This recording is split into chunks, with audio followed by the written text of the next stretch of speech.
మన చిన్నప్పుడు పల్లెటూరులో దొరికిన పాలు ఇప్పుడు సిటీలో దొరకటం లేదు. మా ఇంట్లో దీని గురించి మాట్లాడుకుంటున్నప్పుడు కంట్రీ డిలైట్ గురించి తెలిసి ఉన్నత ప్రమాణాలు ఉన్న ల్యాబ్స్ లో టెస్ట్ చేయించి రోజు రిపోర్ట్స్ ని యాప్ లో అప్డేట్ చేస్తారు. వాళ్ళ విధానాలు చూసి సంతృప్తి చెంది ఇలా రికమెండ్ చేస్తున్నాను. ఇప్పుడే కంట్రీ డిలైట్ యాప్ ని డౌన్లోడ్ చేసుకోండి. Download the country delight app now. Deep seek చైనాకు చెందిన ఆర్టిఫిషియల్ ఇంటెలిజెన్స్ ప్రొడక్ట్ ప్రపంచాన్ని షేక్ చేస్తున్నది. ఈ విషయాన్ని నేను అంతకుముందు వీడియోలో కూడా చెప్పాను. ఇప్పుడు ఈ వీడియోలో డీప్ సీక్ అమెరికన్ స్టాక్ మార్కెట్లను ఎందుకు అతలాకుతలం చేస్తోంది.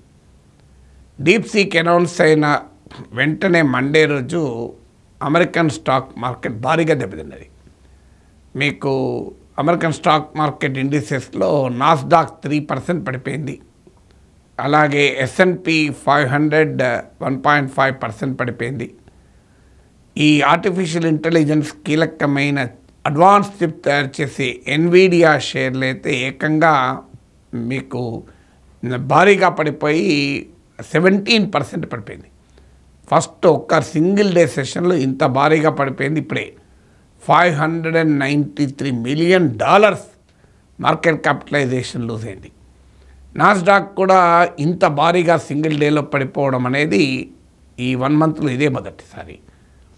ఇక నేను ఈ వీడియో రికార్డ్ చేసే టైంకు ట్యూస్డే ట్రేడింగ్లో కాస్త మళ్ళీ రికవరీ ఉండవచ్చు కొద్దిగా అని అంటున్నారు. కానీ డీప్ సీక్ ఫియర్ మాత్రం అమెరికన్ స్టాక్ మార్కెట్ నుంచి పోవడం లేదు. Simply telling deep seek is shaking US stock markets. ఎందుకు ఇంత? దీనికి కారణం ఏంటి అంటే అమెరికన్ స్టాక్ మార్కెట్ పర్ఫార్మెన్స్ని మీరు కనుక అనలైజ్ చేస్తే one of the factors for American stock market Wall Street అంటాం మన దగ్గర దలాల్ స్ట్రీట్ అన్నట్లు. ఈ వాల్ స్ట్రీట్ బాగా పర్ఫార్మెన్స్ చూపడంలో ముఖ్యమైన కారణం AI రిలేటెడ్ కంపెనీస్, అంటే ఆర్టిఫిషియల్ ఇంటెలిజెన్స్తో లింక్ అయి ఉన్న technology big tech companies, Nvidia, Microsoft, Google, Broadcom అలాగే వాటితో లింక్ అయి ఉన్నాయి. ఎందుకంటే ఈ ఆర్టిఫిషియల్ ఇంటెలిజెన్స్ పవర్ చేయాలంటే భారీగా ఎలక్ట్రిసిటీ ప్రొడక్షన్ అవసరం. అందువల్ల పవర్ కంపెనీస్ ఈ AI బూమ్ చుట్టూ అమెరికన్ స్టాక్ మార్కెట్ బూమ్ కనబడుతోంది. ఇది గత కొంతకాలంగా ఉన్నటువంటి ట్రెండ్. మరి ఎందుకు ఆర్టిఫిషియల్ ఇంటెలిజెన్స్ రిలేటెడ్ కంపెనీస్లోకి బోత్ హార్డ్వేర్ అండ్ సాఫ్ట్వేర్లోకి వేల కోట్ల డాలర్లు వచ్చి పడుతున్నాయి. ఈవెన్ చిన్న చిన్న స్టార్టప్లో కూడా ఇన్వెస్ట్మెంట్ ఫ్లో మామూలుగా లేదు. అలాగే స్టార్ట్ అయింది ఓపెన్ AI. మొదలు సామ్ ఆల్ట్మ్యాన్, ఇలాన్ మస్క్ మొదలుపెట్టి తర్వాత మైక్రోసాఫ్ట్ కూడా ఎంటర్ అయింది. ఈ AI రేస్లో ఎవడు కొత్తగా కంపెనీ పెట్టినా కూడా ఇన్వెస్ట్మెంట్ ఫ్లో అయిపోతుంది. మరి నిజంగానే భారీగా లాభాలు వస్తున్నాయా అంటే లాభాలు రావడం లేదు. లాభాలు వచ్చి భారీగా ఇన్వెస్ట్మెంట్ ఫ్లో అయిన పరిస్థితి కాదు. లాభాలు రావడం వల్ల షేర్లు పెరగడం కారణం కాదు. షేర్లు పెరగటానికి, ఇన్వెస్ట్మెంట్ ఫ్లో అవ్వటానికి ముఖ్యమైన కారణం హోప్, ఎక్స్పెక్టేషన్. చదువుతోనే సమాజంలో మార్పు సాధ్యమని నమ్మిన వ్యక్తి, మారుమూల గ్రామంలో పుట్టి వేలాది మందిని మేధావులుగా తీర్చిదిద్దిన విద్యావేత్త, మనలో ఒక్కడు మల్క కొమురయ్యకు టీచర్స్ ఎమ్మెల్సీ ఎన్నికల్లో మొదటి ప్రాధాన్యతగా ఓటేద్దాం, గెలిపిద్దాం. స్టాక్ మార్కెట్ అంటేనే ఒక పెద్ద సెంటిమెంట్ డ్రివెన్, స్పెక్యులేషన్ డ్రివెన్. అందువల్ల ఈ ఆర్టిఫిషియల్ ఇంటెలిజెన్స్ ఏ రకమైన అద్భుతాలు చేస్తుంది అన్న ఒక అంచనాలు, ఎక్స్పెక్టేషన్స్, ఊహాగానాలు, హోప్స్ ఇవాళ AI రిలేటెడ్ స్టాక్స్లో పెద్ద బూమ్, బిగ్ టెక్ కంపెనీస్లో పెద్ద బూమ్ కారణమైంది. సో ఇది వాస్తవంగా ఆర్టిఫిషియల్ ఇంటెలిజెన్స్ మార్కెట్ ఇప్పటికే లాభాల్లో ఉన్న పరిస్థితి ఏం లేదు. కానీ స్టాక్ మార్కెట్లో బెట్ చేసే వాళ్ళు ఏం చేస్తారంటే భవిష్యత్తు గురించి చూస్తారు. అంటే భవిష్యత్తులో రిమార్కబుల్గా చేంజెస్ వస్తాయనుకుంటే ఇప్పుడే పెట్టుబడి పెడతారు. ఆర్టిఫిషియల్ ఇంటెలిజెన్స్ ముఖ్యంగా ఓపెన్ AI ChatGPT లాంచ్ చేశాక ఈ ఎక్స్పెక్టేషన్స్ మామూలుగా పెరగలేదు. అంటే ఎలక్ట్రిక్ వెహికల్స్, ఆటోమొబైల్స్ నుంచి మొదలుకొని హెల్త్ కేర్, ఇలా ఎవ్రీ సెక్టార్ను AI ప్రభావితం చేయబోతుంది. అందువల్ల AI లేని కంపెనీలు ఉండవు. ఇక భవిష్యత్ అంతా AI డ్రివెన్ అనేటువంటి ఒక అభిప్రాయం కలిగింది. ఆ అభిప్రాయం ఇప్పటికీ నిజం, అనుమానమే లేదు. ఈవెన్ టుడే ఏఐ టెక్నాలజీ సమస్య కాదు ఇది. ఇప్పుడు ఈ సడన్గా అమెరికన్ స్టాక్ మార్కెట్స్ పతనం కావటానికి ఆర్టిఫిషియల్ ఇంటెలిజెన్స్ పైన హోప్స్ దెబ్బతినడం వల్లనో, ఎక్స్పెక్టేషన్ చచ్చిపోవడం వల్లనో కాదు. ఆర్టిఫిషియల్ ఇంటెలిజెన్స్ యొక్క future is still very very promising, దీంట్లో ఏం డిస్ప్యూట్ లేదు. మరి American stock market which is primarily depending on hopes and speculation around AI ఎందుకు ఈ రకమైన మహం అంటారు బ్లడ్ బాత్, రక్తపాతాన్ని చూస్తుంది? దీనికి కారణం ఏంటి అంటే this is not to do with technology, this is to do with economics. This is not to do with technology, this do with the industry trends. ఏంటి ఆ ఇండస్ట్రీ ట్రెండ్స్ అంటే ఇప్పటి వరకు ఏ రేస్లో అమెరికా ఈజ్ లీడింగ్. అమెరికాకు పోటీ ఉన్నారు అంటే చైనా. అమెరికా చైనాల మధ్య అందుకే టెక్ వార్ నడుస్తుంది. బైడెన్ వెళ్తూ కూడా చైనా పైన పెద్ద ఎత్తున ఆంక్షలు పెట్టాడు. ట్రంప్ కూడా వాటిని డబుల్ డౌన్ చేసి ఇంకా పెంచుతున్నాడు. కారణం ఏంది? చైనా తమకు సమీప భవిష్యత్తులో అమెరికాకు ఈ టెక్నాలజీ రంగంలో, ఏఐ రంగంలో కాంపిటీటర్ కాబోతున్నారు. సో ఏం చేయాలి అన్నప్పుడు అసలు ఏఐని రన్ చేసేది ఏంటి? ఏ ఆర్టిఫిషియల్ ఇంటెలిజెన్స్ని ఇప్పటి వరకు ఉన్న అంచనా అమెరికన్ టెక్ ఇండస్ట్రీ మనకు చూపిన మోడల్ ఏంటి, నమూనా ఏంటంటే, ఒకటి హై ఇన్వెస్ట్మెంట్ కావాలి దీనికి, 2 అడ్వాన్స్డ్ హార్డ్వేర్ కావాలి, చిప్స్ కావాలి, టెక్నాలజీ. ఈ 2 ఉంటేనే ఆర్టిఫిషియల్ ఇంటెలిజెన్స్లో ముందుకు పోగలం. భారీగా ఇన్వెస్ట్మెంట్ కావాలి, అలాగే భారీగా అత్యాధునికమైన టెక్నాలజీ కావాలి. ఈ రెండింటిని కలిగి ఉన్నది ప్రపంచంలో ఎవరు? America money, America technology. అమెరికాకు పోటీగా ఇంకా ఎవరికి ఉందంటే చైనా. అందువల్ల చైనాను కంట్రోల్ చేయగలిగితే American tech supremacy, AI technology సుప్రమసీకి ఇక తిరిగే ఉండదు. ఇది భావించిన అమెరికా ప్రభుత్వం పెద్ద ఎత్తున చైనాకు ఈ టెక్నాలజీ డెనియల్ రెజీమ్ అంటారు, అంటే ఈ అత్యాధునిక సాంకేతిక పరిజ్ఞానం, ఈ front line technology, emerging technology అందకుండా ఆంక్షలు పెట్టింది. ఎంతటిదాకా ఆంక్షలు పెట్టింది అంటే ఇవాళ ఎన్విడియా తయారు చేసి ఈ అడ్వాన్స్డ్ చిప్స్, ఆర్టిఫిషియల్ ఇంటెలిజెన్స్ నడిపించే చిప్స్ తయారు చేయడంలో ఎన్విడియా లీడింగ్ కంపెనీ. ఈ ఎన్విడియా చిప్స్ 120 కంట్రీస్ కొంత సులభంగా దొరకవు. కొన్ని కంట్రీస్కి అయితే పొరపాటును కూడా ఇవ్వరు, చైనాకు, రష్యాకు, నార్త్ కొరియాకు, ఇరాన్కు. ఇక కొన్ని కంట్రీస్, ఒక 18 కంట్రీస్కి మాత్రమే, ఆస్ట్రేలియా, యూకే, జపాన్ ఇట్లాంటి కంట్రీస్కి మాత్రమే ఎలాంటి రిస్ట్రిక్షన్స్ ఉండవు. ఈవెన్ వెస్ట్ ఏషియా, యూరోప్కు కూడా రిస్ట్రిక్షన్స్ను విధించడం మొదలుపెట్టింది అమెరికన్ ప్రభుత్వం. కారణం ఏంటంటే అక్కడి నుంచి చైనా నయానో భయానో పొందుతుంది, స్మగ్లింగ్ చేయవచ్చు, రకరకాల కారణాల్లో they are trying to do it. అందువల్ల చైనాను ఈ రంగంలో పోటీకి రాకుండా చేయాలంటే ఈ అడ్వాన్స్డ్ చిప్స్ చైనాకు లేకపోతే మనీ ఉండొచ్చు చైనా దగ్గర. చైనా ప్రభుత్వం కూడా పెద్ద ఎత్తున ఏఐలో పెట్టుబడి పెడుతోంది, చైనా ప్రైవేట్ సెక్టార్ కూడా పెడుతుంది, మనీ ఉండొచ్చు. కానీ టెక్నాలజీ లేకపోతే ఏమీ చేయలేరు. అది అమెరికా అంచనా వేసింది, ఈ ప్రయత్నాలు చేస్తూ వచ్చింది. అమెరికన్ స్టాక్ మార్కెట్లో నడిపించింది ఆర్టిఫిషియల్ ఇంటెలిజెన్స్ బూమ్.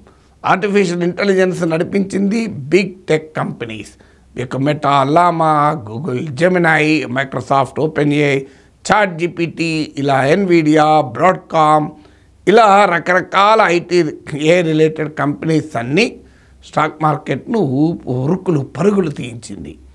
ఈ ఆర్టిఫిషియల్ ఇంటెలిజెన్స్ బూమ్ ఆధారంగా జరిగింది. ఇంతకుముందు చెప్పిన ఆర్టిఫిషియల్ ఇంటెలిజెన్స్ బూమ్కు బేసిస్ ఏంటి? Heavy investment, high technology. ఇప్పుడు చైనా ఇటీవల డీప్ సీక్ను లాంచ్ చేసింది. డీప్ సీక్ R1 ఒక నెల వ్యవధిలో 2 మోడల్స్ రిలీజ్ చేసి 2023లో ఒక స్టార్టప్ అది రూపొందించింది. Little known startup, very little known, ఏదో అది మైక్రోసాఫ్ట్, గూగుల్, ఎన్విడియా లాంటి కంపెనీ కాదు, ఒక సాదా సీదా కంపెనీ. ఇది డీప్ సీక్ను లాంచ్ చేసింది. మనకి ఇండియాలో కూడా అవైలబుల్ ఉంది డీప్ సీక్, నేను కూడా యూజ్ చేసి చూశాను. డీప్ సీక్ కాదు, డీప్ థింక్ అని కూడా వస్తుంది అందులో ఆప్షన్. ఈ డీప్ థింక్లో అది ఎలా థింక్ చేస్తుంది కూడా ఇస్తుంది. సో నేను కూడా వాడాను, తప్పులున్నాయి అందులో కూడా. అంటే నేను who is professor K Nageshwar అంటే నా గురించి ఇచ్చే దాంట్లో ఏమో professor of political science I think అన్నది. సో జర్నలిజం అనలేదు. సో ఇలాంటి పద్ధతులు ChatGPTలో కూడా ఉండే. నేను ChatGPT లాంచ్ అయిన మొదట్లో, అందువల్ల నేను యూజ్ చేసింది ప్రాతిపదికగా నేను విశ్లేషించడం లేదు. కానీ మార్కెట్ వర్గాలు యూజ్ చేస్తున్నాయి చెప్పిన దాన్ని, మార్కెట్ ఎక్స్పర్ట్ చెప్తున్నది అయితే ఈ DeepSeek on par or even better than ఈ some of these are powerful AI models like ChatGPT, Gemini, Meta's, Llama అని అంటున్నారు. At least they are on par అంటున్నారు. దీనికి ప్రూఫ్ ఏంటంటే యాపిల్ స్టోర్స్లో ఇవాళ అమెరికా, UK, చైనా ఈ 3 దేశాల్లో లీడింగ్ ఎవరున్నారు అంటే ఇవాళ మీకు డీప్ సీక్ ఉంది. డీప్ సీక్ అనేది ఇప్పుడు యాపిల్ యాప్ స్టోర్స్ని డామినేట్ చేస్తుంది. ఒక చైనీస్ యాప్ యాపిల్ స్టోర్స్లో డామినేట్ చేస్తుంది. చైనాలో డామినేట్ చేయడం ఆశ్చర్యం లేదు, ఎందుకంటే చైనీస్ కంపెనీ కానీ అమెరికా, UKలో కూడా డామినేట్ చేస్తుంది. ముఖ్యంగా US యూజర్స్ ChatGPT కన్నా డీప్ సీక్ను వాడడం మొదలుపెట్టారు. సో ఇది చైనీస్ కంపెనీ, అందువల్ల మీకు ఇది ఆన్ పార్ విత్ ChatGPT ఉంది అని మార్కెట్ వర్గాలు అంచనా వేయడానికి ఇది నా పర్సనల్ ఒపీనియన్ కాదు. I'm not an expert to compare ChatGPT with DeepSeek. I'm not comparing with Gemini with Gemini లేదా జెమినాయ్ అంటారు గూగుల్ది with DeepSeek, or I'm not comparing Meta's, Llama with DeepSeek. I'm not an expert in that. కానీ America, UKలో కూడా Apple స్టోర్స్లో DeepSeek dominate చేస్తుంది అంటే market వర్గాల అంచనా ఆ విధంగా ఉంది. దీంతో అమెరికన్ స్టాక్ మార్కెట్స్ రాటిల్ అవుతున్నాయి. కారణం ఏంటంటే ఇప్పటిదాకా ఆర్టిఫిషియల్ ఇంటెలిజెన్స్ మార్కెట్లో తమదే ఆధిపత్యం, తమకు తిరుగులేదు, మానోపలి లేదు. తమ నియరెస్ట్ కాంపిటీటర్ చైనాను మేము శాంక్షన్స్ ద్వారా పెరగకుండా చేశాం అని అమెరికా నమ్మించే ప్రయత్నం చేసింది. ఇది ఒక్కసారిగా షాటర్ అయిపోయింది. అంటే ఎన్విడియా రూపొందించే మోస్ట్ అడ్వాన్స్డ్ చిప్స్ అందుబాటులో లేకపోయినా అంతకు ముందు జనరేషన్ చిప్స్తో relatively less powered technology underline చేసుకోవాలి. ఇవాళ డీప్ సీక్ ఈ కొత్త AI టూల్ను సృష్టించింది. అది ఇవాళ అమెరికా తమ ఆర్టిఫిషియల్ ఇంటెలిజెన్స్ సుప్రమసీని చైనా గండి కొడుతోంది. అది కూడా తాము టెక్నాలజీ యాక్సెస్ ఇవ్వకపోయినా గండి కొడుతోంది. ఇది ఇప్పుడు అమెరికన్ టెక్ కంపెనీస్ను పట్టుకున్న టెన్షన్. అందుకే ఒక్క రోజులోనే మీకు ఎన్విడియా షేర్లు $593 మిలియన్ దెబ్బతిన్నది. 17% 1 డే సెషన్లో షేర్ వాల్యూ పడిపోవటానికి కారణం అది. ఇక రెండవ కారణం ఏంటంటే ఇదేమో మీకు జెమినాయ్, గూగుల్, మైక్రోసాఫ్ట్, మెటా రూపొందించేదేమో ప్రొప్రటోరియల్ టెక్నాలజీస్. అంటే ఆ కంపెనీ ఎంత మేరకు రిలీజ్ చేస్తే అంతే మనం యాక్సెస్ చేయొచ్చు. It is completely commercial, nothing, it's not charity. So ఎందుకంటే ఒకప్పుడు OpenAI నాన్ ప్రాఫిట్ వెంచర్గా మొదలైంది. అది కూడా సామ్ ఆల్ట్మాన్ ప్రారంభించినప్పుడు నాన్ ప్రాఫిట్, కానీ ఇవాళ అది ప్రాఫిట్ మోడల్గా మారిన ChatGPT లాంచ్ చేశాక మన భారతీయుడైనటువంటి భారత సుచిర్ బాలాజీ డిఫరై బయటకు వచ్చింది అక్కడే, ఆ కాంట్రవర్సీ అక్కడే ఉంది. సో అందువల్ల ఇది ఇప్పుడు అమెరికాలో టెక్నాలజీస్, ఆర్టిఫిషియల్ ఇంటెలిజెన్స్ మోడల్స్ అన్నీ కూడా ప్రొప్రటోరియల్ మోడల్స్, కమర్షియల్ మోడల్స్. కానీ ఏకంగా డీప్ సీక్ ఏం చేసిందంటే ఓపెన్ సోర్స్ మోడల్ రిలీజ్ చేసింది. తేడా ఏంటి ప్రొప్రటోరియల్ మోడల్కు, ఓపెన్ సోర్స్ మోడల్కు అంటే ఆ కోడ్, టెక్నాలజీకి సంబంధించిన కోడ్ ఆ కంపెనీ చేతుల్లోనే ఉంటుంది ప్రొప్రటోరియల్ మోడల్లో. అంటే దాన్ని డెవలప్ చేయగలిగేది ఆ కంపెనీ మాత్రమే డెవలప్ చేయగలుగుతుంది, వేరే వాళ్ళకి అవకాశం ఉండదు. ఈ ఓపెన్ సోర్స్కి వచ్చేవరకు ఏంటంటే కోడ్ ఓపెన్ ఉంటుంది, ఆ కోడ్ను పట్టుకొని ఏ డెవలపర్ అయినా ఇంకా డెవలప్ చేయొచ్చు. అంటే రేపు ఈ డీప్ సీక్ రిలీజ్ చేసిన ఈ ఓపెన్ సోర్స్ మోడల్తో ఎవరు పడతా వాళ్ళు ఈ ఏఐని డెవలప్ చేసి ఆ బిగ్ కంపెనీస్కు ఉన్నటువంటి బిగ్ కార్పొరేట్ మెగా టెక్నాలజీ కంపెనీస్కు ఉండే డామినేషన్ కొట్టేయవచ్చు. ఇప్పుడు ఆ ఓపెన్ సోర్స్ రావడం, ప్రొప్రటోరియల్ టెక్నాలజీ కాకుండా ఓపెన్ సోర్స్ టెక్నాలజీ రావడం ఇవాళ అమెరికన్ సుప్రమసీకి వస్తున్న రెండవ అతిపెద్ద ఛాలెంజ్. మూడవ ఛాలెంజ్ ఏంటంటే కాస్ట్. ఇప్పటిదాకా అమెరికన్ ఏఐ బూమ్ దేనిపైన ఆధారపడింది? ఊజ్ మనీ అని. ఇప్పుడు ఉదాహరణకు $60 మిలియన్ మెటా లామా తయారయ్యటానికి, ట్రైన్ చేయడానికి, లామా అనే ఏఐ మోడల్ను లార్జ్ లాంగ్వేజ్ మోడల్స్ అంటారు, దాన్ని ట్రైన్ చేయడానికి అంటే రూపొందించడానికి $60 మిలియన్. అందులో 10% కాస్ట్కి డీప్ సీక్ దాంతో సమానమైన powerful, if not more powerful model తయారు చేసింది. ఇప్పుడు మీకు డీప్ సీక్లో పెట్టుబడి ఎంత అంటే $5.6 మిలియన్, అంటే లెస్ దెన్ 10%. దాంతో more effective open source model రూపొందించింది. అంటే ఇప్పటిదాకా ఏ ఇండస్ట్రీలో భారీగా ఇన్వెస్ట్ చేస్తున్న వాళ్ళు ఇక ఇన్వెస్ట్ చేస్తారా? ఎందుకు ఇన్వెస్ట్ చేయాలి? నువ్వు ఇప్పటిదాకా $60 మిలియన్ అయితే తప్ప మోడల్ తయారు చేయలేమంటూ ఇన్వెస్ట్మెంట్ పట్టుకొచ్చారు. ఇప్పుడు అక్కడ చైనా వాడు $6 మిలియన్ రూపొందించాడు. దాంతో ఇన్వెస్టర్లు ఇన్వెస్ట్ చేయడానికి ముందుకు రారు. హై ఇన్వెస్ట్మెంట్ అవసరం లేదు, చాలా తక్కువ ఇన్వెస్ట్మెంట్తో కూడా మోర్ ఎఫిషియెంట్ మోడల్ తయారు చేయొచ్చని చైనా డీప్ సీక్ నిరూపించింది. దీనితో big tech companies driven AI మోడల్స్లోకి ఇన్వెస్ట్మెంట్ ఫ్లో క్వశ్చన్ మార్క్ అయిపోయింది. ఎందుకు పెడతారు? ఇప్పుడు $60 మిలియన్ పెడితే తయారయ్యే మోడల్ $6 మిలియన్ తయారవుతుంటే నీ దగ్గర ఎందుకు పెట్టుబడి పెడతాడు? పెట్టుబడాల్సిన అవసరం లేదా?